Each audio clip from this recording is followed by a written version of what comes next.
dell'indipendenza del Veneto. In varie forme e maniere la Lega ha raccolto le firme per il referendum per l'indipendenza. È in corso anche questa iniziativa da parte di una piattaforma politica, plebiscito per l'indipendenza, plebiscito.eu. Per quanto riguarda i siti internet sono facili da raggiungere, così ci si può documentare direttamente. C'è anche un corposo documento stilato alla vigilia del plebiscito per l'indipendenza. Le votazioni continuano fino a venerdì da parte di questa piattaforma politica, appunto, che si definisce trasversale e apartitica. Plebiscito.eu è anche il nome, l'indirizzo del sito internet che ha un'altra filiazione, il Comitato per il Sì, venetosi.org è l'altro indirizzo, senza l'accento naturalmente, una parola sola, venetosi.org, dove c'è scritto come si vota. Naturalmente i veneti possono votare e c'è una procedura per verificare l'identità di chi vota, e a quanto pare, ne dava conto stamani Libero, l'iniziativa sta avendo una grossa partecipazione.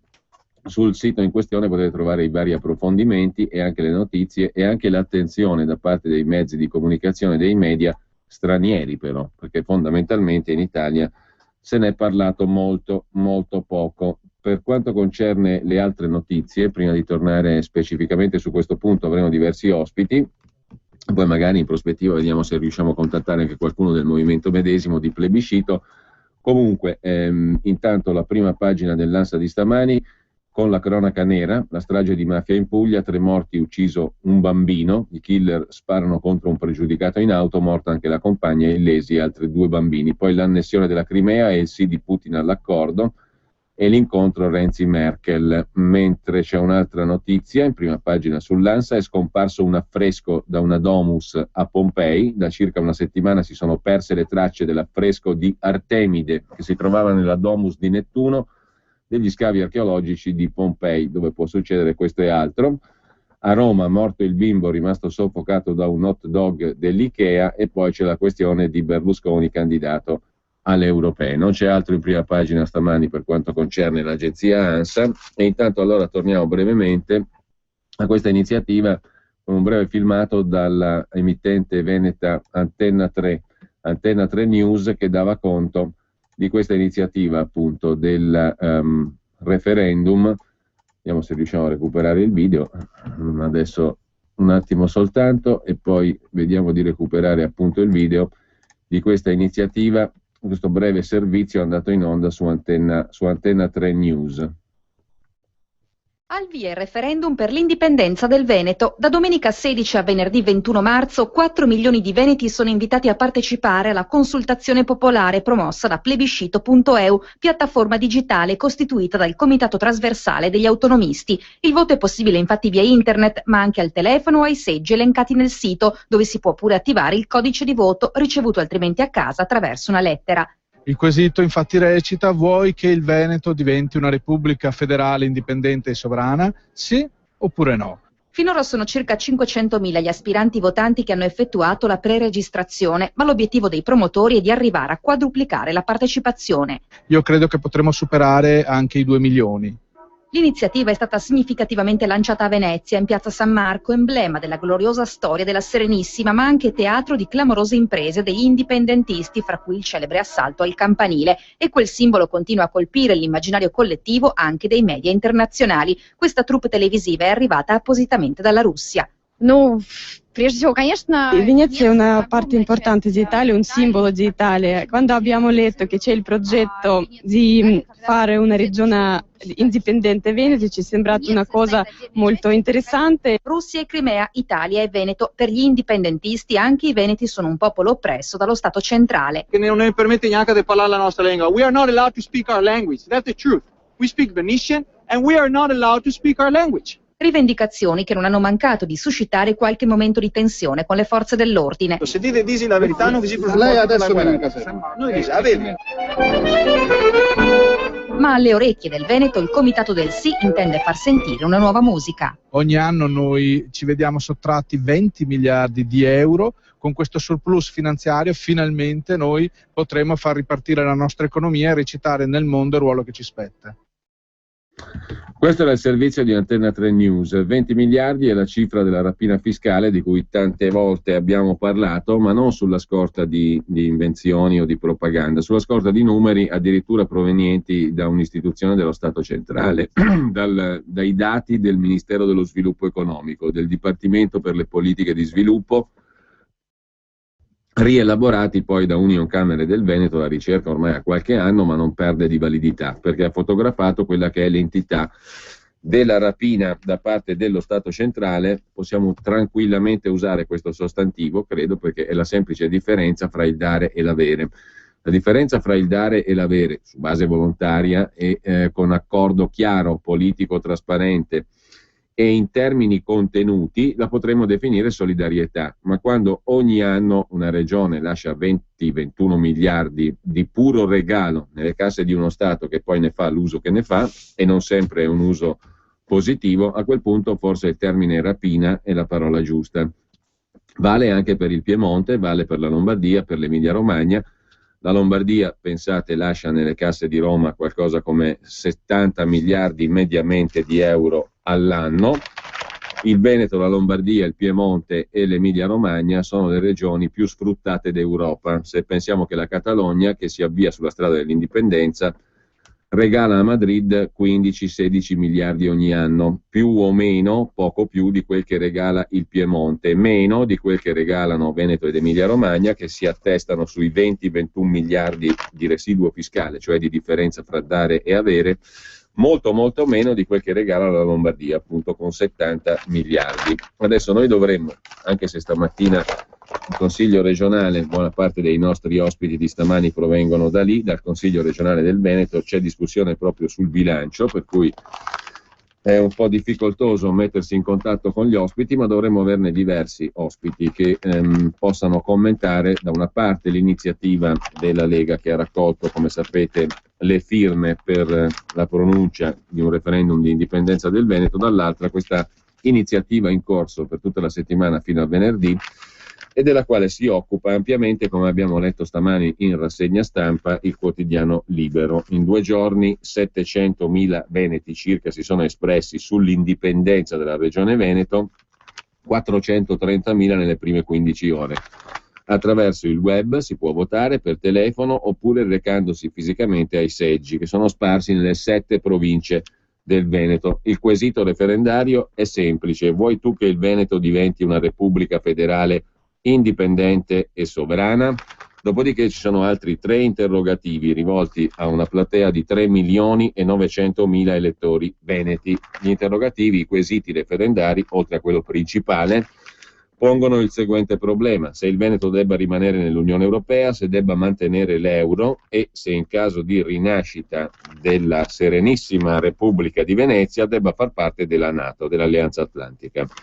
Si può anche indicare il candidato che poi dovrà far parte di una delegazione di 10 cittadini veneti che saranno chiamati a rendere esecutivo il referendum. Poi magari parleremo con i promotori dell'iniziativa per capire come si rende esecutivo l'esito di un referendum di questo genere. La consultazione è cominciata domenica alle ore 7 e proseguirà fino a venerdì alle ore 18. C'è anche il monitoraggio di osservatori internazionali, anche su questo magari cercheremo di saperne di più, che a voto concluso si esprimeranno sulla regolarità di questo referendum. Il diritto di autodeterminazione dei popoli è invocato per superare l'articolo 5 della Costituzione italiana, che parla dell'indivisibilità della Repubblica.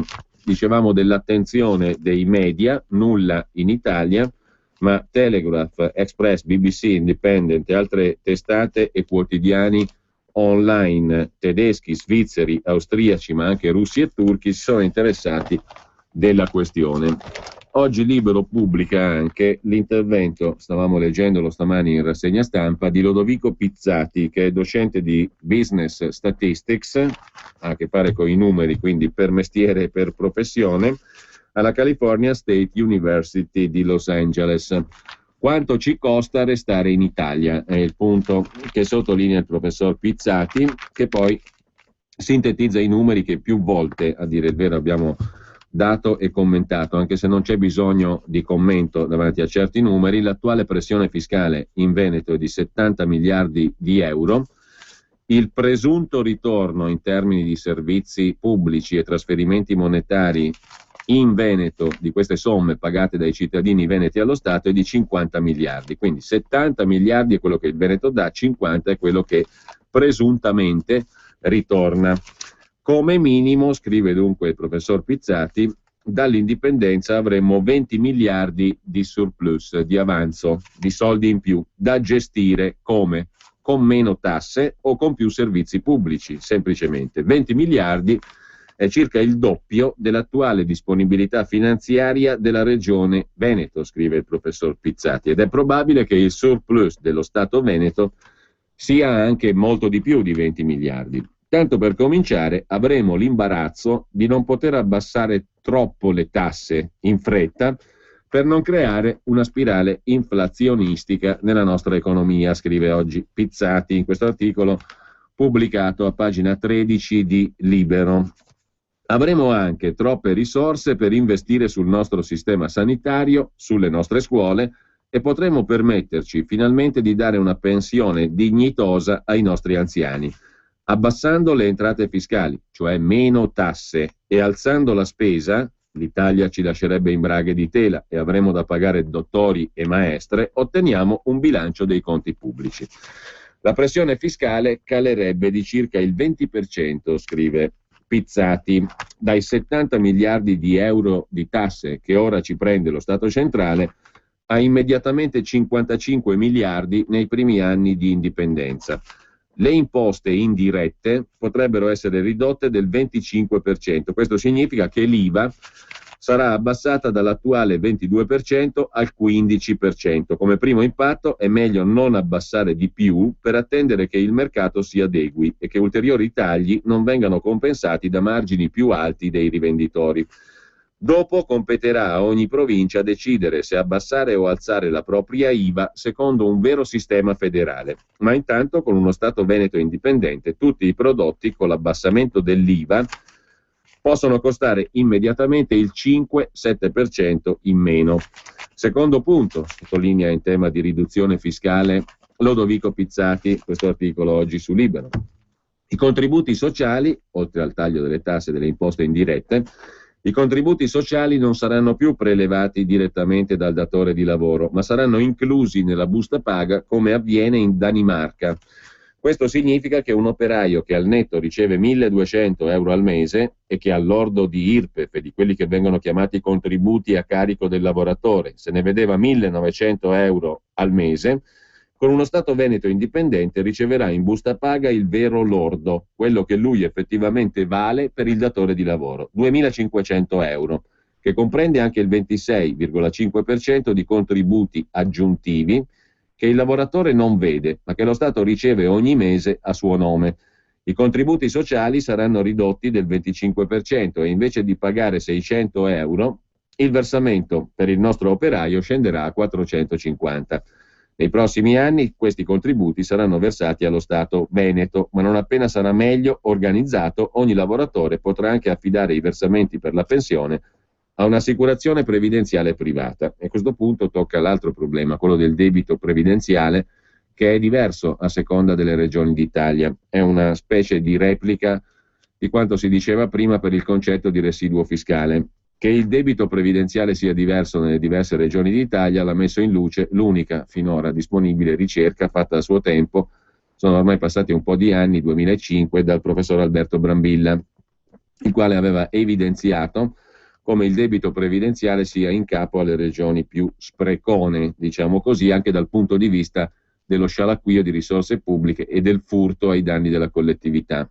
Parla di furto che è l'equivalente della rapina, perché se il contribuente del Veneto viene rapinato di 21 miliardi, il contribuente siciliano o comunque lo Stato, l'organizzazione statuale siciliana, loro ci tengono, hanno l'autonomia, si vede regalati ogni anno dai 10 ai 12 miliardi di euro. Poi ci sono le altre regioni, Calabria, Campania, che acquistano più quattrini, ne ricevono più quattrini di quanti non ne diano, e lì c'è tutta la chiave dello squilibrio. anche dal punto di vista previdenziale le cose non cambiano. Ergo è facilissimamente immaginabile che le regioni come la Lombardia o il Veneto, che sono in attivo, possano anche avere la possibilità di diminuire i contributi, perché ci sono regioni come la Lombardia che hanno un attivo previdenziale, non un buco, cioè hanno più soldi messi in contributi di quanti non ne tornino sotto forma di pensioni vere e proprie. Quindi non è irrealistico scrivere, come scrive il professor Pizzati oggi su Libero, che si possa diminuire il carico dei contributi sociali. Terzo punto, sempre in tema di riduzione fiscale, scrive Pizzati, come imposte dirette vi sarà all'istante, parliamo della famosa IRPEF per esempio, una tassa unica fissa, una flat tax al 20%, dopodiché è probabile che saremo costretti ad abbassarla ancora, scrive Pizzati oggi su Libero. È probabile che saremo costretti ad abbassarla ancora per effetto dell'inevitabile ciclo virtuoso dovuto a questo stimolo economico che ci regalerà ulteriori surplus. Adesso mi avvertono dalla regia, non ho capito. Benissimo, pensavo fosse tra 3 minuti, invece no. Abbiamo adesso in collegamento con noi, è un po' improvvisata la trasmissione di stamani, ma avremo diverse voci raccolte al volo e io lo ringrazio per questo, perché è una giornata, dicevo, di impegni istituzionali, mi pare di capire, piuttosto intensi. Abbiamo con noi il capogruppo della Lega Nord in Regione Veneto, Federico Caner. Buongiorno Caner. Buongiorno a voi e a tutti gli ascoltatori. Allora, le posso rubare qualche minuto, anche se dicevo una giornata abbastanza intensa quella di oggi, si parla proprio di numeri, di bilancio, no? Se non ho capito male. E l'argomento cade a proposito, perché stavamo stamattina parlando, Caner, dell'iniziativa della Lega che ha raccolto le firme per il referendum per l'indipendenza, ne abbiamo parlato nelle scorse settimane, e della parallela iniziativa, diciamo così, comunque alla fin fine il concetto è sempre quello, cioè cresce il bisogno, il sentimento, l'aspirazione all'indipendenza in Veneto. Da qui fino a venerdì la piattaforma plebiscito.eu, che ha anche il suo sito, è una derivazione del suo sito venetosi.org, raccoglie le volontà dei cittadini chiamati al voto, che sono i cittadini veneti, una platea di 3.900.000 elettori. Stando ai primi numeri, non sono pochi coloro che in 2 poco più giorni hanno votato, più di 700.000 persone, poi vedremo naturalmente i risultati e tutto il resto, però le chiedo intanto di inquadrare queste 2 iniziative che hanno lo stesso oggetto, cioè il bisogno di indipendenza, di autodeterminazione, di tirarsi fuori dalla palude Italia, palude per molti profili non solo economici e fiscali, e che però si sono articolati in modi diversi, convergenti, non lo so, lo chiedo a lei Caner, come sono queste iniziative, quella di marca prettamente leghista e questa di plebiscito.eu. Sì, allora guardi, il mio parere è semplicemente questo. Io ritengo positivo il fatto che ci siano più movimenti che propongono, diciamo, soluzioni anche differenti al tema però dell'indipendenza. Quindi il fatto che ci siano più movimenti che sostengono questa battaglia in modi differenti, noi l'abbiamo fatto con la raccolta delle firme. Plebiscito.eu lo fa telematicamente, facendo votare tramite internet. Diciamo che il risultato è il medesimo, perché si parla di questa questione soprattutto anche a livello internazionale, cosa non era mai accaduta. Io stesso sono stato contattato da Russia 24 Channel, che è di fatto la RAI russa, con 70 milioni di telespettatori, i quali mi appunto chiedevano informazioni su questi tipi di referendum. Ho avuto anche un'intervista per un giornale inglese che anche questo un po' così preso in contropiede da queste iniziative, ha diciamo divulgato in Inghilterra ciò che sta avvenendo in Veneto, e questo secondo me è positivo, per far conoscere un po' la nostra causa, che tra l'altro è una causa leghista che noi combattiamo da tantissimi anni. Le posso chiedere solo una cortesia, perché noi abbiamo purtroppo l'incombenza purtroppo, per fortuna, l'incombenza pubblicitaria è una sola, quindi se mandiamo in onda la pubblicità poi possiamo rubarle ancora qualche minuto con più calma. Ci sentiamo tra pochissimo. Eni Caffè è un mondo di novità, come un barattolo di Nutella in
Rieccoci allora in onda, con noi Federico Caner, capogruppo in Regione Veneto della Lega Nord, Liga Veneta. Allora Caner, dicevamo, lei diceva anzi prima, c'è una certa attenzione anche dei media, c'è sicuramente un tema sentito dai cittadini, perché in una forma o nell'altra credo che sia per l'iniziativa leghista sia per questa di cui stiamo parlando, plebiscito.eu, che si caratterizza e si vuol definire come un'iniziativa trasversale apartitica, ma in ogni caso la sostanza rimane sempre quella, no?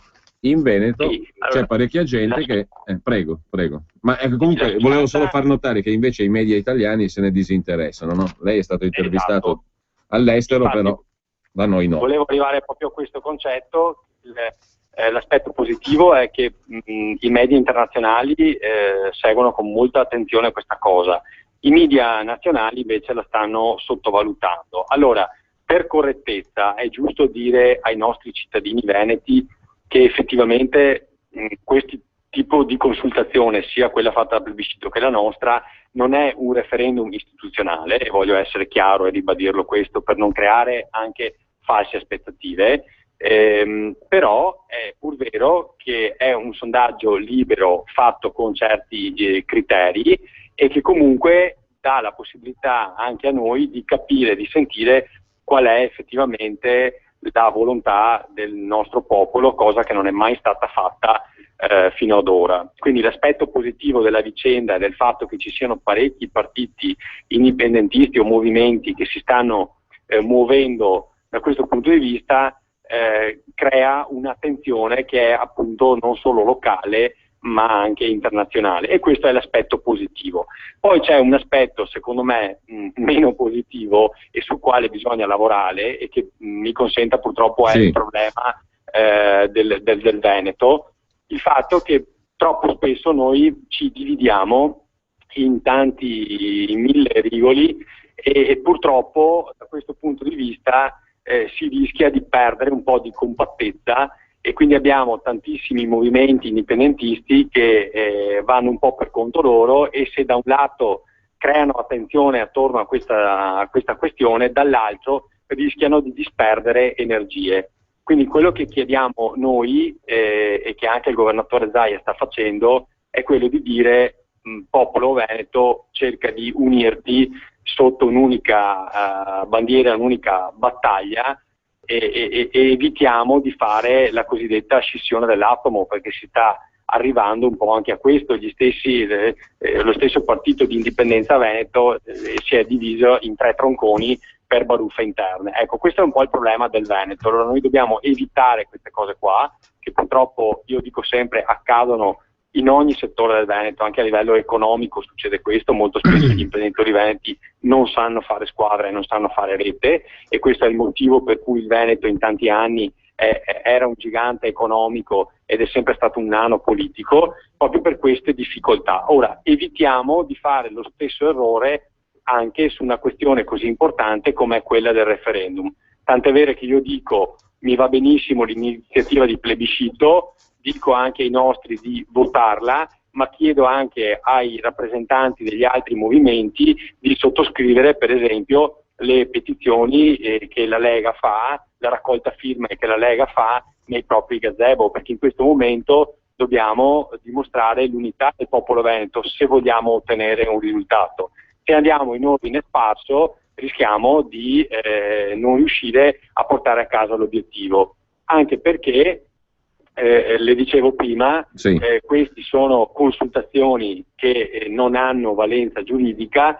Quello che invece noi vorremmo fare, e qui sfido un po' anche tutti gli altri partiti diciamo che hanno rappresentanza in Consiglio regionale, di votare invece la proposta di legge che è in prima commissione e che è appena finito questi giorni di bilancio, tra cui oggi che stiamo discutendo, riprenderemo in prima commissione, ossia la possibilità di fare un vero e proprio referendum istituzionale e che abbia una valenza giuridica. Attenzione, perché anche qui ci scontreremo con lo Stato centrale, il quale non riconosce referendum istituzionali su questa materia, e quindi dovremo probabilmente appellarci a organi internazionali di tutela da questo punto di vista. Però è importante che ci sia, secondo me, una consultazione con tutti i crismi, cioè con la gente che va a votare al seggio, con la scheda elettorale, col documento di identità, e quindi sia un voto valido, reale, su una cosa concreta. Ecco, è importante comunicare questo, perché, ripeto, io sempre per onestà intellettuale è giusto dirlo ai veneti: quello che è avvenuto fino ad ora, compreso questi giorni di votazione, sono consultazioni che non hanno valenza giuridica, che però sono importanti, perché innanzitutto fanno discutere della questione a livello locale e anche internazionale. Secondo, sono propedeutiche al fatto che si riesca a portare a casa la vera battaglia, è quella di far passare la proposta di legge in Consiglio regionale sull'indizione di un vero referendum. Ecco, non so se mi sono stato chiaro. Lei è stato chiaro. Questa questione. Lei è stato chiaro, Caneri. Io su questo punto vorrei farle un paio di domande. Allora, intanto, se non ho capito male, la proposta della Lega, quella per cui si sono raccolte le firme anche la settimana l'altra, e il cammino istituzionale che si è andato facendo in regione e che non è terminato, sì, mira ad arrivare a un modello Catalogna, se non ho capito male. Esatto. No? Quindi, diciamo, una consultazione pienamente istituzionale, anche se di scontro, ma che abbia comunque un crisma, diciamo, appunto istituzionalmente solido, cioè è la Regione Veneto attraverso i suoi organismi istituzionali ufficiali, con un percorso il più possibile, diciamo, retto dal punto di vista delle procedure, delle leggi e via dicendo, a mettersi in una contrapposizione politico-istituzionale con lo Stato centrale, no? Per far valere i suoi principi di autodeterminazione in tutte le forme, economica, fiscale, culturale, storica e via dicendo.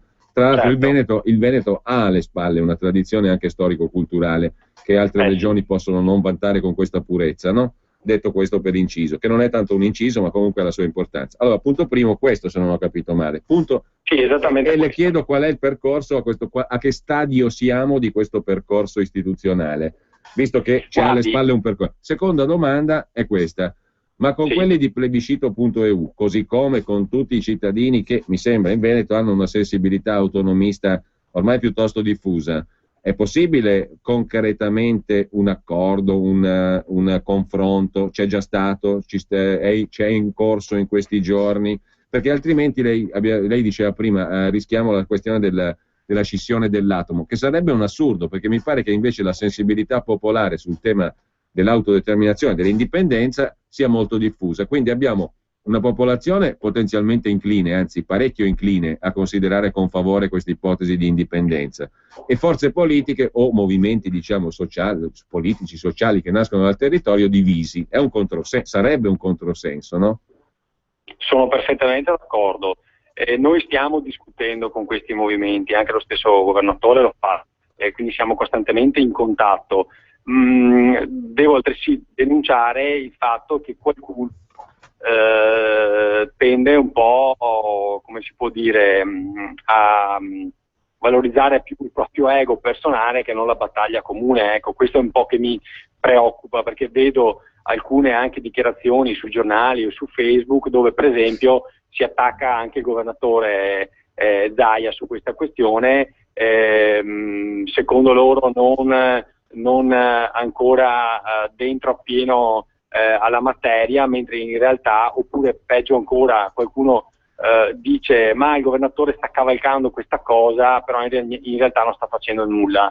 Non è affatto così, è esattamente il contrario, anzi io credo che se questa cosa è partita perché ha trovato anche il sostegno di un presidente della regione come Zaia, che ci crede, che però dice semplicemente una cosa che io condivido in pieno, e dice attenzione perché le cose vanno fatte con un sostegno valido, reale, anche sostenibile dal punto di vista giuridico, in maniera da non buttare fumo negli occhi della gente, che poi lascia il tempo che trova, perché se una consultazione di questo tipo dopo non gli dai sostanza, no, giuridica, alla fine rimane una consultazione come tante che si sono fatte, che poi non porta da nessuna parte. Allora l'importante è questo: noi stiamo discutendo con questi movimenti, ma cerchiamo anche di riportarli un po' a una battaglia anche mediatica unica, e a iniziative giuridiche nelle sedi opportune uniche, altrimenti ogni movimento lancia la sua proposta e appunto si rischia di fare anche confusione nell'elettorato, che questa è la cosa peggiore che possa accadere. Ora, tornando alla sua prima domanda, sì. Qual è la situazione? La situazione è che attualmente in prima commissione abbiamo in discussione 2 progetti di legge. Uno che è il progetto di legge popolare, che aveva appunto avuto anche le firme di sostegno, che chiede l'indipendenza, cioè l'indizione di un referendum per l'indipendenza, e poi abbiamo un progetto di legge presentato dall'allora PDL, adesso non si chiama più così perché si sono scissi in tre gruppi in regione, quindi abbiamo Forza Italia, abbiamo il PDL verso Forza Italia e NCD, quindi insomma si sono già divisi in 3. Comunque non importa questo, all'epoca l'allora PDL aveva presentato un progetto di legge che parlava però di autonomia, non di indipendenza, cioè un modello, per dirle, simile a quello delle regioni a statuto speciale. Sì. Ora, loro volevano che si facesse un quesito unico, cioè vuoi tu, cittadino veneto, l'indipendenza o l'autonomia? Noi non siamo d'accordo su questo tipo di impostazione, perché riteniamo che le 2 questioni siano totalmente differenti, cioè un conto è parlare di indipendenza e ha un cammino giuridico di un tipo, un conto è parlare di autonomia, cosa che tra l'altro è già stata chiesta nel Veneto, dal Veneto nel 1998, e c'è stato comunque bocciato anche quello della Corte Costituzionale, perché effettivamente se tu chiedi a Roma sostegno da questo punto di vista non lo avrai mai, quindi devi trovare una strada che abbia una legittimazione, secondo noi, internazionale più che locale. E qui sta la vera battaglia, che poi diventa una battaglia giuridica. Quindi noi vogliamo, prima di tutto, scorporare i due progetti di legge, cioè uno è sull'indipendenza, l'altro è sull'autonomia. Li votiamo e dopodiché se si vuole fare anche un referendum su entrambi, perché facciamo finta che in prima commissione passino entrambi, cosa che è tutta da vedere, perché guardi, qui sono tutti indipendentisti, poi però quando si va a votare sui progetti di legge c'è sempre qualcuno che manca, qualcuno che vota in un'altra maniera, per chissà quali paure o situazioni. Quindi io voglio anche da questo punto di vista vedere cosa faranno i nostri colleghi di maggioranza sul tema dell'indipendenza. Però mettiamo anche che passi il progetto dell'indipendenza e che passi anche quello dell'autonomia, noi vorremmo chiedere due consultazioni differenti per non fare confusione sulla cosa, perché come le dicevo dal punto di vista anche istituzionale sono cose diverse, chiedere l'indipendenza e chiedere l'autonomia. Bene, io ringrazio allora Federico Caner per questo flash, questo contatto. Buon lavoro naturalmente e grazie al capogruppo della Lega Nord in Regione Veneto. Ci risentiamo presto, grazie Caner. Sì.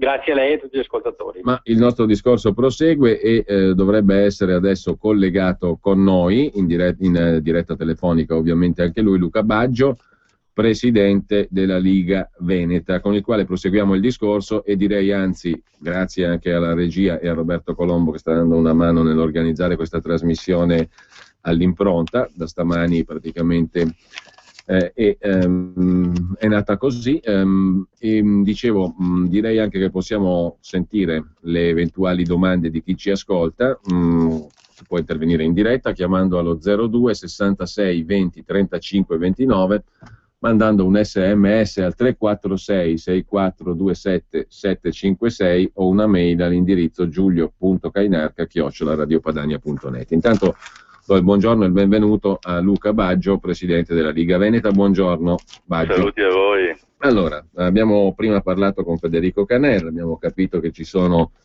alcune differenze e un punto di contatto fondamentale tra le varie proposte in campo. Mi riferisco a quelle due principali di cui abbiamo parlato, quella della Lega che ha raccolto le firme per arrivare, dicevamo prima, a un modello catalano, no? Cioè a una contrapposizione tra le istituzioni venete e quindi, diciamo così, una contrapposizione istituzionalizzata il più possibile e comunque uno scontro, perché di quello si tratta alla fin fine, uno scontro politico ma canalizzato dentro le istituzioni, che è il percorso che sta facendo la Lega con la questione dell'eventuale referendum sull'indipendenza, che sia un po' il frutto di una contrapposizione chiara, limpida, ma come dire, all'interno delle istituzioni nei confronti dello Stato centrale, il percorso alla catalana, diciamo così. Dall'altra parte c'è comunque una sensibilità diffusa su questi temi e lo testimonia a quanto pare anche l'iniziativa di plebiscito.eu. Io lascio a lei un commento e vorrei anche chiederle, Baggio, di capire, di spiegarci bene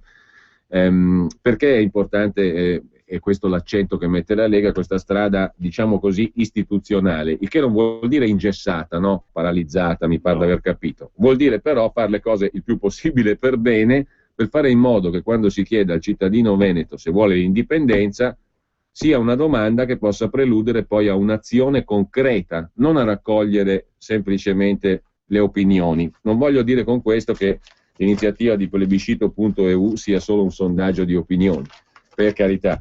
Anzi, l'iniziativa, per essere onesti, si presenta come dotata di osservatori internazionali che si esprimeranno sulla regolarità del referendum, ha attratto l'attenzione anche dei mezzi di comunicazione stranieri, ci sarà una delegazione di 10 cittadini chiamati a rendere esecutivo il referendum e sarebbe interessante sentire, magari, ma lo faremo in futuro, da uno dei promotori, in che modo si immagina di rendere esecutivo un referendum che a quanto pare peraltro è molto partecipato. Quindi c'è una sensibilità diffusa, Baggio, c'è una questione, diciamo, di raccolta di questa volontà diffusa, buona parte della popolazione, dei cittadini veneti credo che siano a favore di un distacco dallo Stato italiano, c'è la necessità di fare le cose per bene.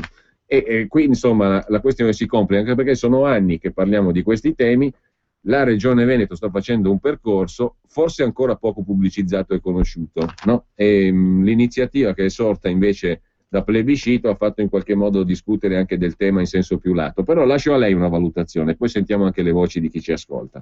Prego, Baggio. Allora, io partirei da un ragionamento. Noi sappiamo che il Veneto lascia a Roma 21 miliardi di euro all'anno e sono circa 4.000 euro pro capite, quindi partendo da un ragionamento come questo significa che all'interno di questa cifra vi è uno spazio di manovra interessantissimo per poter anche rimettere in moto l'economia, che anche in Veneto in questi anni ha avuto una debacle non di poco conto.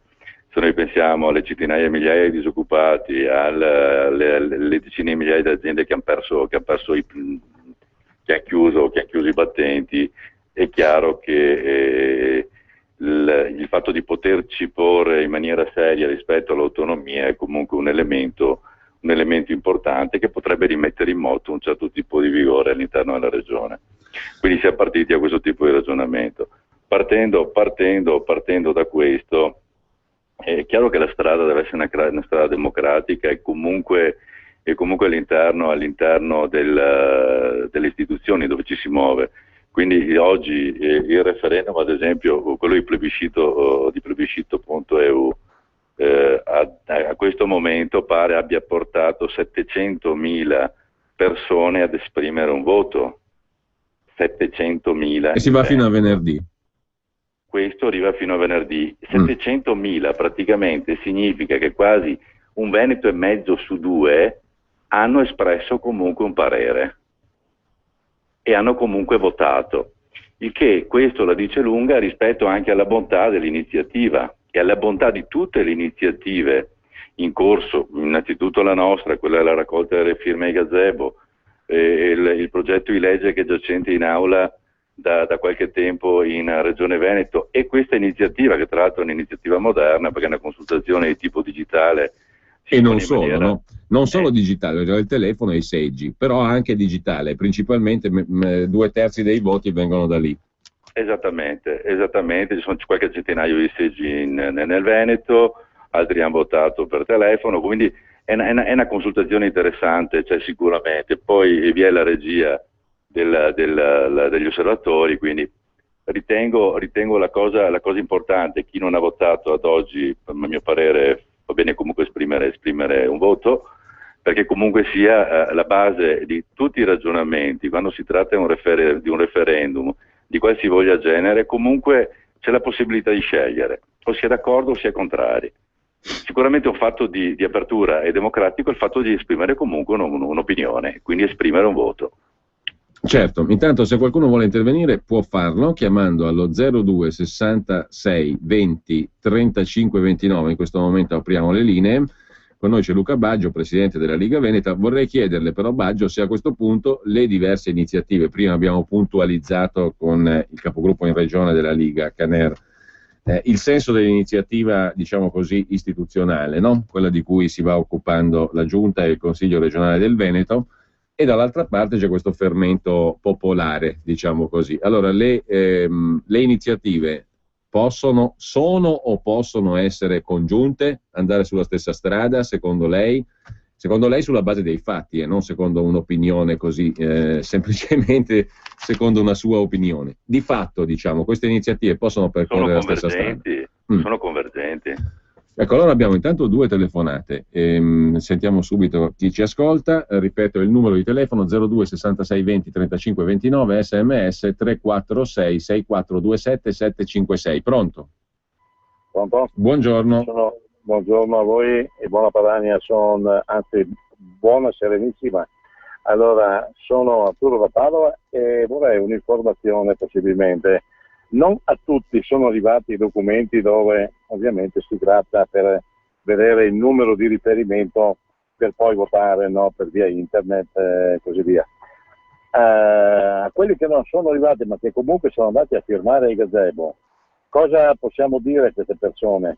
Che possono telefonare comunque oppure devono aspettare che arrivi praticamente questo documento? Guardi, ascolto per radio.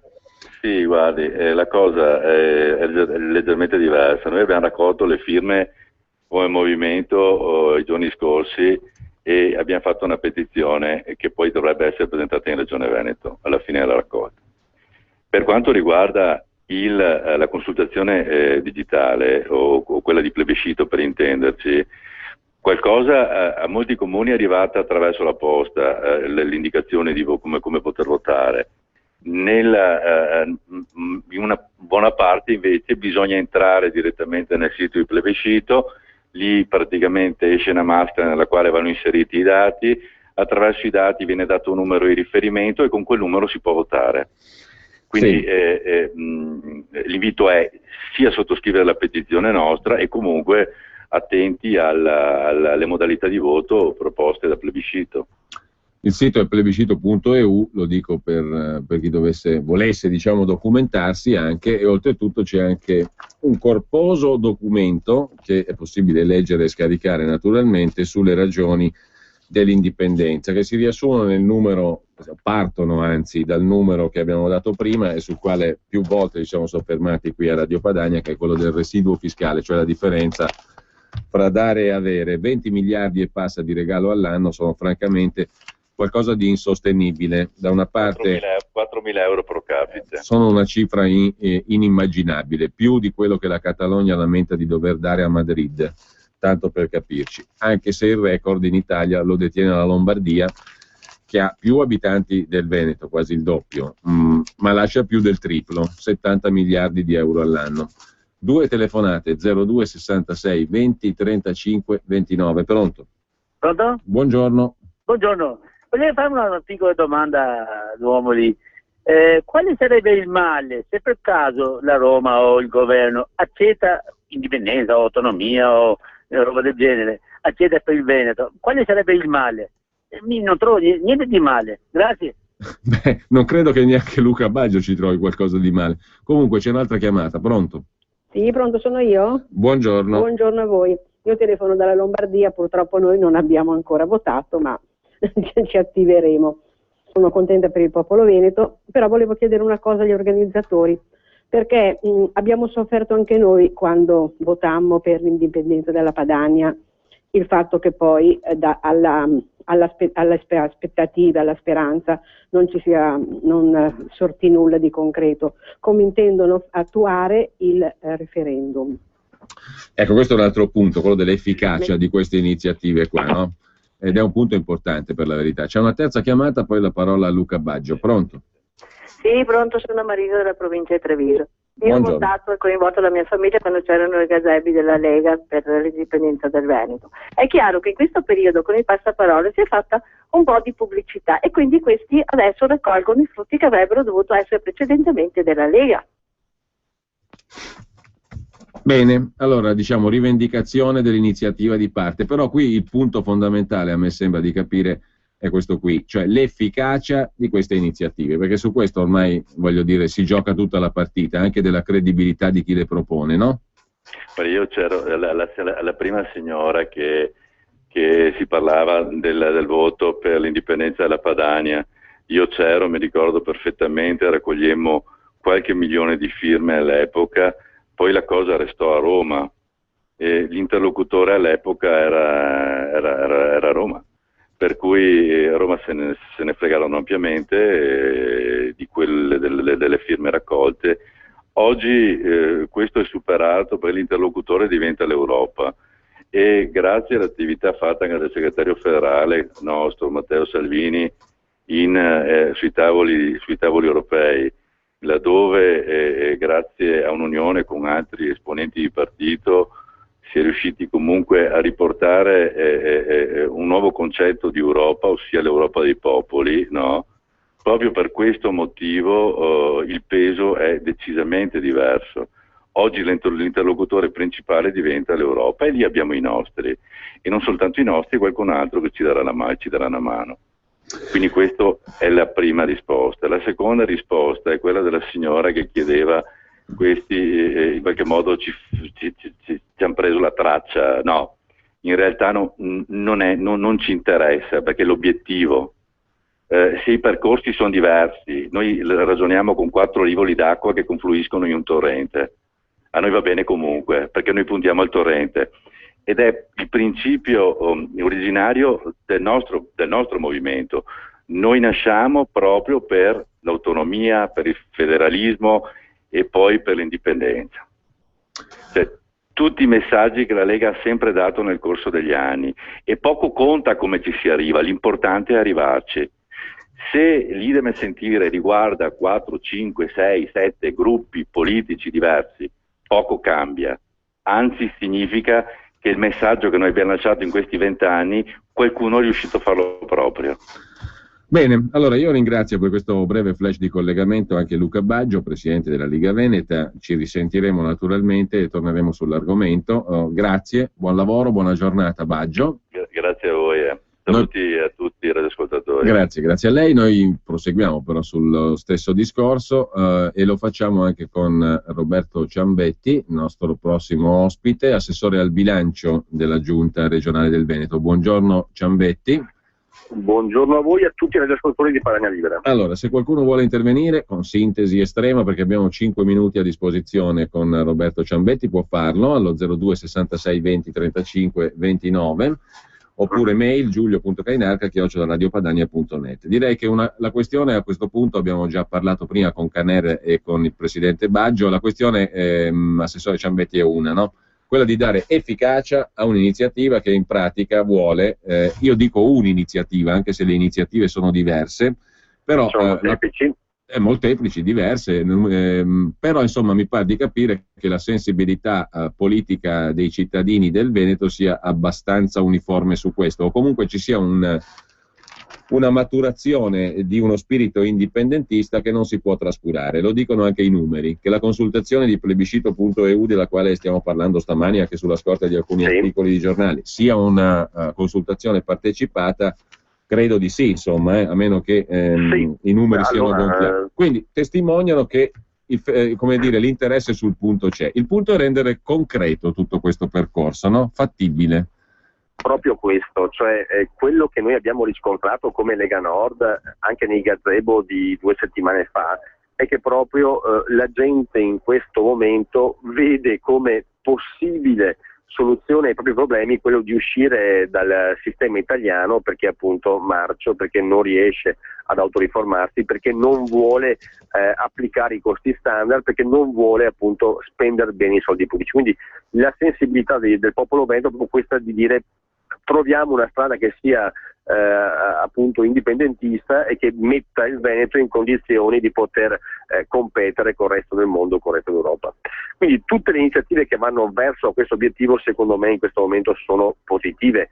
Io mi permetto una piccola però appunto così dissonanza forse fra le cose viste e scritte sui giornali oggi. Sì. Io ieri ho provato ad andare a votare su questo sito plebiscito.eu, ma alla fine, quando ho visto che davo il mio ok a diventare volontario di un'organizzazione movimento, mi sono fermato. Cioè, o questa è una consultazione, chiamiamola sì, dove la gente può dir la propria, ma se devo aderire a un'organizzazione, a un movimento politico, qualcosa, su questo qualche dubbio me lo son posto.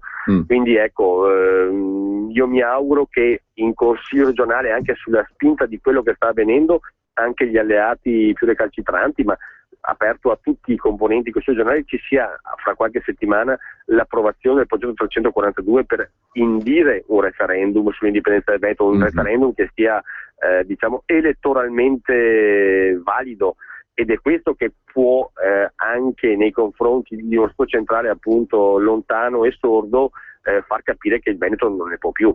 Quindi dare concretezza alle cose che in questo momento il Veneto sta chiedendo, dare concretezza alle cose che da anni noi stiamo dicendo, dare concretezza con passaggi formali appunto in Consiglio regionale, con almeno 31 consiglieri che votino il progetto di legge 342 sottoscritto dall'intero gruppo della Lega Nord. Bene, lei è stato chiaro. Questo è l'obiettivo secondo me praticabile e da percorrere in maniera efficace. Ciambetti, 2 telefonate, poi vorrei farle una domanda anch'io e poi so che deve lasciarci perché è un collegamento flash, magari ci torneremo con calma nei prossimi giorni. Sentiamo le 2 telefonate, pronto?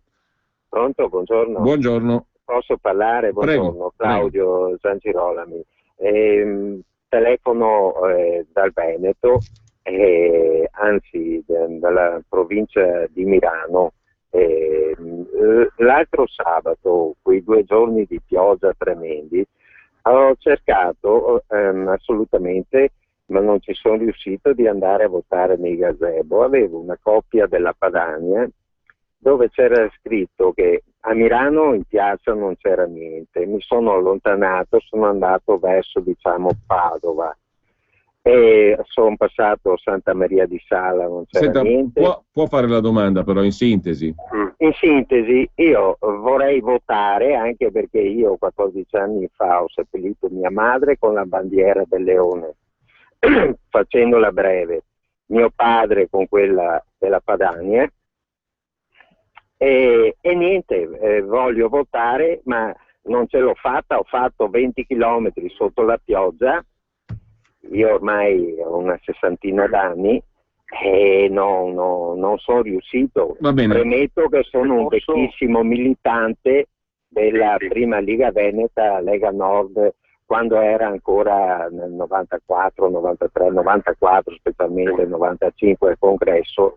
Bene, io devo salutarla, la ringrazio naturalmente. Posso già rispondere, in qualche caso i gazebi, specialmente al sabato, sono stati divelti dal vento, dalla pioggia che c'era. Comunque abbiamo girato appunto sia sabato che domenica tantissimi gazebo, nonostante la pioggia erano pieni di gente. Al Signore dico che il prossimo fine settimana, non il prossimo, tra 2 settimane faremo un'ulteriore gazebata per raccogliere firme per proporre il referendum, e troverai il gazebo Lega Nord su tutto il territorio veneto per essere disponibili anche a raccogliere le firme a sostegno del progetto di legge 342 in Consiglio regionale. L'altra telefonata, poi lasciamo libero, fra virgolette, ai suoi impegni in realtà l'assessore Ciambetti. Pronto? Sì, buongiorno. Senta, io volevo chiedere una cosa. Molti negozianti non stanno pagando più le tasse allo Stato, praticamente dicono che non pagano più il pizzo a Roma facendo lo sciopero fiscale. Cioè fanno quello che voi predicate da 20 anni, ma non fate mai. Mi spiegate per quale motivo non attuate lo stesso metodo senza buttare sempre il fumo negli occhi alla gente, sciopero, secessione, questo e quell'altro, e non fate mai le cose concrete, tipo questi negozianti che da soli si sono organizzati e non stanno più pagando il pizzo a Roma. Buongiorno. Vabbè, allora, di concreto c'è la proposta di legge regionale 342-2013, certo, che finalmente dà un canale istituzionale, per quanto, ripeto, di scontro e di contrapposizione, perché ci scrive Maria da Venezia, per esempio, tramite SMS: la Corte Costituzionale boccerà l'iniziativa referendaria, la legge regionale. Beh, è presumibile, però a un certo punto... Noi ci rifaremo ai trattati internazionali che prevedono la possibilità al popolo di autodeterminarsi, come peraltro è scritto anche nello statuto della Regione Veneto. Cioè, quindi, volevo dire, sicuramente è un conflitto con lo Stato nazionale, appunto. Sicuramente lo Stato nazionale non si lascerà scappare la gallina dalle uova d'oro in maniera indolore, ma è una cosa ufficiale che il Consiglio regionale del Veneto vuol fare questa. E questo mi sembra un po' il punto, no? Perché alla fin fine, altrimenti continuiamo a fare sondaggi di opinione che hanno un valore, per carità. Ci possiamo pure parlare addosso dicendo che i mezzi di comunicazione ci guardano soprattutto dall'estero, però non cambia un tubo alla fin fine. Quindi bisogna trovare uno strumento per cambiare concretamente. Assolutamente. Sullo sciopero fiscale proposto dal Signore, il fatto è che noi non possiamo dare consigli ai nostri cittadini che poi li mettono in difficoltà con Equitalia o con altri personaggi diciamo dal modo vampiresco nel trattarsi. Noi facciamo operazioni anche incisive su tassazione o altro, però in questo momento io non me la sento di andare a mettere in difficoltà o a mettere in un canale di difficile controllo un imprenditore, un artigiano, un commerciante. Bene, io ringrazio Roberto Ciambetti, assessore al bilancio della Regione Veneto. Il discorso lo riprenderemo naturalmente, intanto le auguro buon lavoro. E a risentirci, grazie. E chiudiamo il nostro spazio di Onda Libera con un ultimo collegamento e con la possibilità ancora di sentire qualche voce per chi vuole intervenire allo 02 66 20 35 29, sms 346 6427 756, mail giulio.cainarca@radiopadania.net per chi vuole intervenire anche via mail o magari anche più tardi mandare una mail. In ogni caso adesso è con noi in collegamento telefonico Paolo Tosatto, vice capogruppo della Lega Nord in Consiglio regionale del Veneto. Buongiorno Tosatto. Buongiorno. Allora, abbiamo parlato con diversi ospiti stamani, l'ultimo dei quali l'assessore Ciambetti, che ci ha riportato su una questione, che direi un po' la questione di fondo, cioè come dare un canale solido a una iniziativa, quella per l'indipendenza del Veneto, che è ampiamente popolare, o perlomeno comunque interessa i cittadini veneti, perché di riffe o di raffe i numeri che abbiamo sotto mano ci dicono, anche in base all'iniziativa di plebiscito.eu, che la partecipazione c'è, che il tema è sentito, e a questo punto direi che è più che giusto sentire la popolazione, i cittadini, anche con uno strumento che abbia un suo peso, una sua dignità istituzionale, per quanto in contrapposizione con lo Stato centrale, perché è ovvio, una signora diceva prima, l'ho citato l'SMS, la Corte Costituzionale boccerà la legge regionale del Veneto che istituisce il referendum per l'indipendenza.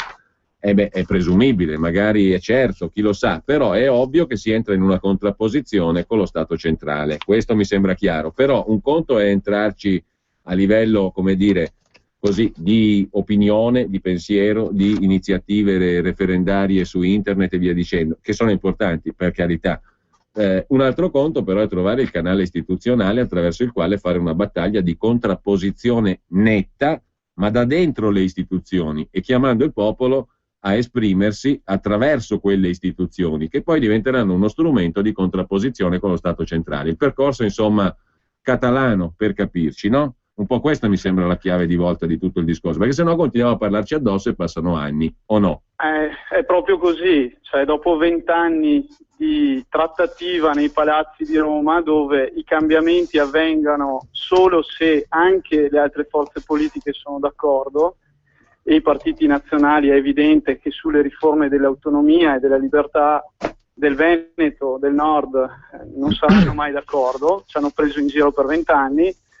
L'unica alternativa è cercare di attuare questo percorso democratico e di libertà partendo dai consigli regionali, laddove noi abbiamo la possibilità di far approvare delle leggi in piena autonomia, in piena libertà, e portare avanti la battaglia dell'indipendenza. Paradossalmente oggi la via dell'indipendenza è più praticabile, ad esempio, di quella dello statuto speciale, che deve passare attraverso una riforma costituzionale a Roma, o piuttosto che il federalismo fiscale, che è stato affossato dai partiti nazionali. Dobbiamo riprenderci in mano questa battaglia e condurla nella sede propria, che è la nostra regione, dove, se venisse approvata una legge, apriremo un fronte con lo Stato nazionale e a livello internazionale, che è tutto da scrivere. Bene, 2 telefonate abbiamo manteniamo ancora per una decina di minuti aperte le linee telefoniche, 02 66 20 35 29, pronto? Pronto? Prego, buongiorno. Sì, Padania Libera, sono Pierluigi, chiamo da Bergamo. Ciao Giulio. Io vorrei chiedere una cosa al signore che è Paolo Tosato. Ecco, perfetto. Io non mi spiego onestamente, dopo la raccolta delle firme di indipendenza veneta di 1 anno o 2 fa, che hanno portato alla legge depositata in regione, dopo la raccolta firme della Lega con 100.000 firme, dopo questo plebiscito, non mi spiego onestamente cosa aspetti Zaia a indire il referendum, senza tirare tanto o menare tanto il can per l'aia, perché a questo punto la gente vuole votare. È ovvio che la Costituzione italiana dice che l'Italia è una indivisibile e saranno sempre contrari a ogni forma di referendum e di separazione. Del resto anche puntare sull'Europa, l'abbiamo visto adesso con il referendum della Crimea, non credo che dia grandi possibilità a chi vuole fare una cosa diversa. Io credo che Zaia dovrebbe immediatamente indire il referendum, anche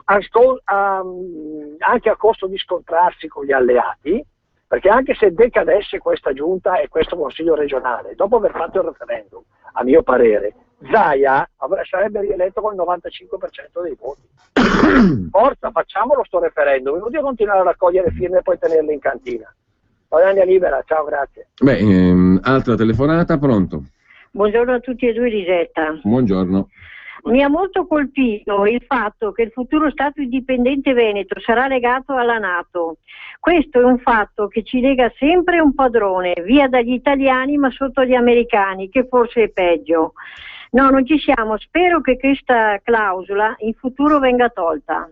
Guardi, Vi saluto, arrivederci. da quel che ho capito io, è uno dei sottoquesiti della piattaforma plebiscito.eu. Se il Veneto debba appartenere alla NATO o no è messo come punto di domanda, però mi sembra un dettaglio a questo punto rispetto a tutto il resto. Comunque, prego Tosato. Ma io rispondo al primo ascoltatore che Zaia da solo non ha la possibilità di indire il referendum. La titolarità ce l'ha il Consiglio regionale Veneto, che è l'assemblea legislativa della nostra regione. Attualmente su 60 consiglieri a sostegno della legge possiamo contare circa su 27 consiglieri. Dobbiamo arrivare ad avere il 31esimo voto perché passi la legge, e proprio le raccolte firme, tutte queste iniziative organizzate dalla Lega, dagli altri movimenti autonomisti, dalla piattaforma plebiscito servono proprio a questo. Servono da una parte a creare dibattito tra i veneti su un tema che non deve essere un tabù ma semplicemente una richiesta legittima, e far capire che al Veneto l'indipendenza conviene. Secondo elemento, spingere quei consiglieri che hanno delle remore a sostenere questa legge a capire che c'è un Veneto che non è rassegnato ad avere da Roma esclusivamente tasse, disoccupazione e miseria. C'è un Veneto che ha voglia di lottare e per il quale l'indipendenza è una strada difficile ma possibile. Una volta votata la legge, e questo deve essere il nostro obiettivo, Zaia avrà un ruolo fondamentale, ma solo in quella seconda fase, nel momento in cui, di fronte al diniego di Roma, noi dovremo decidere di fare il referendum ugualmente, perché legittimati dal voto in Consiglio regionale, così come sta facendo di fatto la Catalogna. Quindi in questa prima fase serve il voto dell'Assemblea, è fondamentale, altrimenti ci troveremo di fronte a un percorso non suffragato da un voto democratico. Bene, allora altre due telefonate, 02 66 20 35 29 per chi vuole intervenire. Ricordo con noi Paolo Tosato, vice capogruppo della Lega Nord, Liga Veneta in Consiglio regionale del Veneto. Due telefonate, pronto? Pronto? Buongiorno. Padania Libera, ciao Giulio. Ciao. Ciao, io purtroppo un po' che volevo chiamare ma c'era occupato, volevo parlare con Baggio ma purtroppo se l'ha becca Tosato la mia telefonata. Io voglio dire una cosa, visto che tu giustamente parlavi di credibilità di chi propone referendum o iniziative per l'indipendenza del Veneto, e speriamo presto anche della Lombardia perché non se ne può più di quello stato maledetto qua. Io voglio citare alcune dichiarazioni del sindaco Flavio Tosi prese dal Corriere della Sera e voglio chiedere a Tosato se questo non è un abominio politico. Allora, cito dal Corriere: ho sempre detto che l'unità d'Italia la rispetto, che la considero un fatto assolutamente positivo. Se non ci fosse stata l'unità d'Italia, come veneti oggi saremmo sotto l'egida austriaca, e l'Austria moderna non mi sembra un gran paese. L'unità d'Italia non si discute. Allora, io da leghista ho il vomito di fronte a queste dichiarazioni. Voglio sapere cosa ne pensa Tosato. Ciao, Padania Libera. L'altra telefonata, pronto? Pronto, buongiorno Giulio. Buongiorno. Ciao, sono Walter, chiamo da Treviso. Buongiorno anche a Tosato. Allora, io chiamo per parlare un po' di questo referendum. Allora, dobbiamo metterci in testa e averlo ben chiaro per non parlare di aria fritta, che l'indipendenza non la otterremo mai. Questo è assolutamente indiscutibile secondo me. La otterremo in un momento necessariamente e dolorosamente traumatico, che può essere una guerra, può essere un crollo economico ma disastroso veramente. Allora in quel punto lì probabilmente crolla tutto, allora potremmo, come dire, far valere le nostre ragioni. Le nostre ragioni quali sono? Sono storiche, culturali, che si rifanno alla nostra storia di indipendenza, di Repubblica Veneta, eccetera. Ecco, noi dovremmo lavorare a lungo termine su questi obiettivi, fare cultura veneta, fare riscoprire le nostre identità, le nostre radici, la nostra storia. Questo è il lavoro che dobbiamo fare, e coagulare tutta la galassia dei movimenti indipendentisti veneti. Grazie. C'è un'altra telefonata e poi la parola a Paolo Tosato. Pronto? Pronto? Buongiorno. Buongiorno, intanto grazie a questa radio che dà la possibilità, diciamo, ai veneti di esprimersi. io non voglio tediare a lungo, dico che questa è l'ultima possibilità e la ringrazio ancora e ringrazio, diciamo, la Lega Nord che ci dà questa possibilità. Grazie. Bene, Tosato, allora, il secondo ascoltatore diceva qua l'indipendenza non arriverà mai, a meno che ci siano eventi traumatici, guerre e via dicendo. Ora, a me pare di capire invece che tutta l'iniziativa politica e anche la credibilità, ripeto, in questo momento di chi sta governando la Regione Veneto e di chi, come la Lega, all'interno di un organismo che comunque vota a maggioranza, perché non c'è, lei diceva benissimo prima, non è che Zaia domani si sveglia e dice facciamo il referendum, bisogna passare attraverso il Consiglio regionale. Però lì si gioca tutta la credibilità di questa iniziativa, quindi non è vero che, non è necessariamente vero che deve arrivare una guerra per avere l'indipendenza, ma è possibile invece, certamente in una chiave di contrapposizione, che non è una parola brutta, perché la contrapposizione ci sta, è il sale della politica, vedi il caso Catalogna. È possibile appunto attraverso l'istituzione del Consiglio regionale del Veneto arrivare a una contrapposizione chiara, ma anche con basi istituzionali solide, che è il referendum attraverso il quale poi ai cittadini tu chiedi esplicitamente cosa vogliono fare di se stessi. Se poi i cittadini veneti diranno no, l'indipendenza non la vogliamo, chiudiamo il discorso. Se dicono sì, si apre una fase di contrapposizione, ma che ha alle spalle un percorso solido dal punto di vista istituzionale.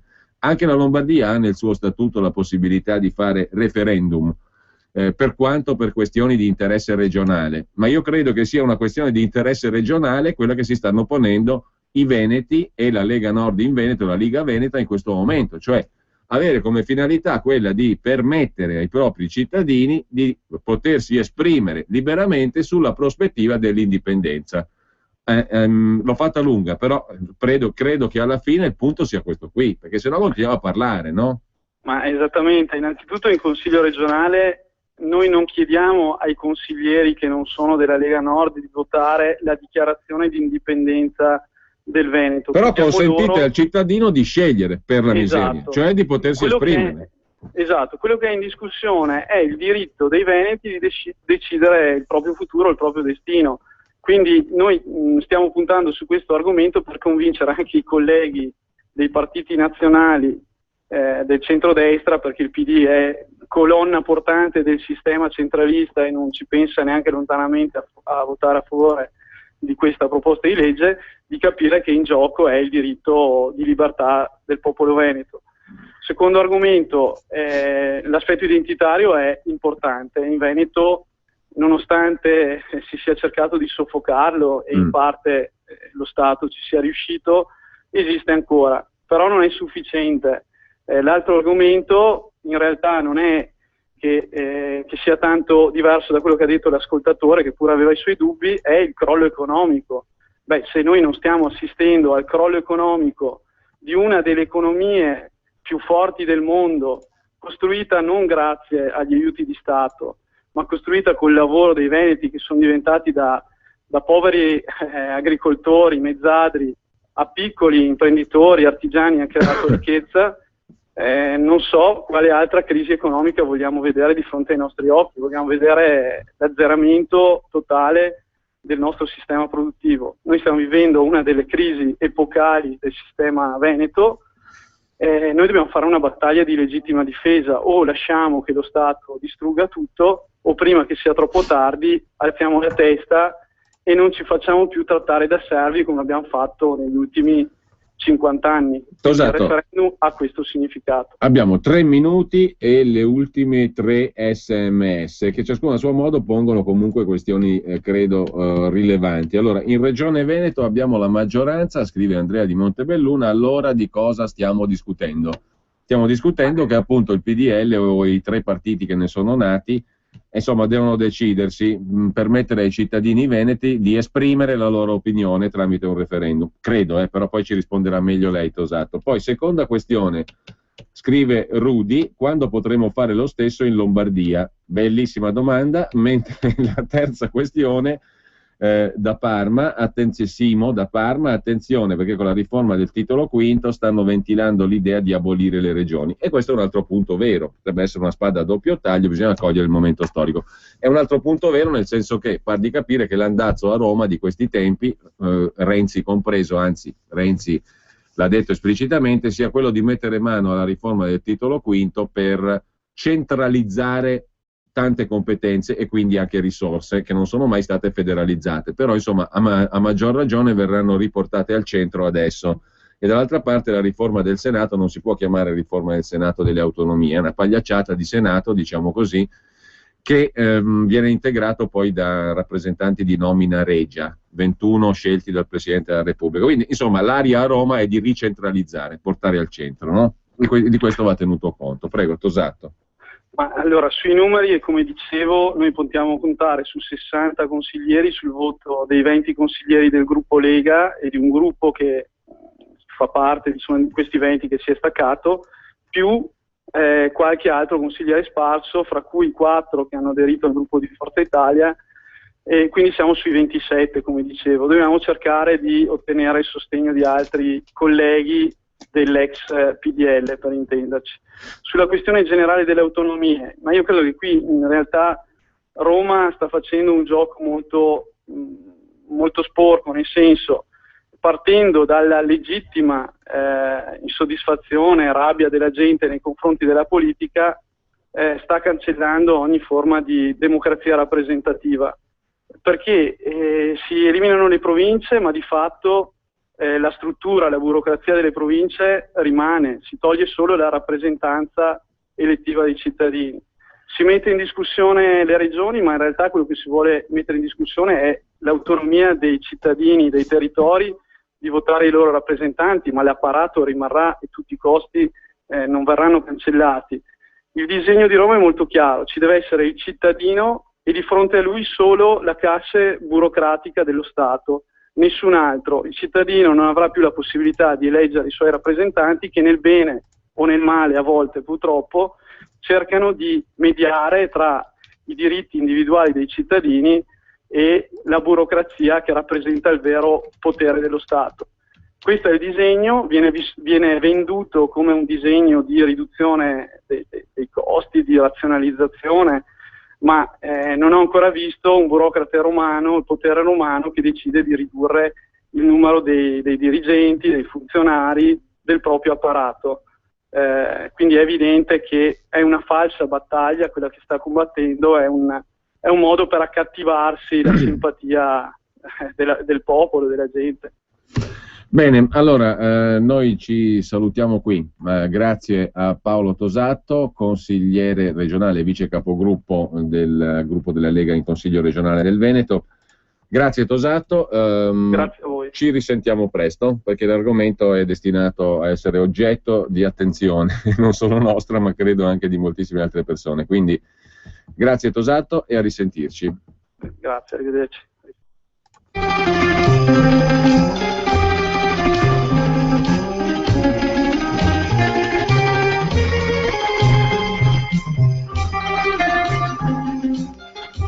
Ci salutiamo sull'onda di una melodia catalana che sia di buon auspicio.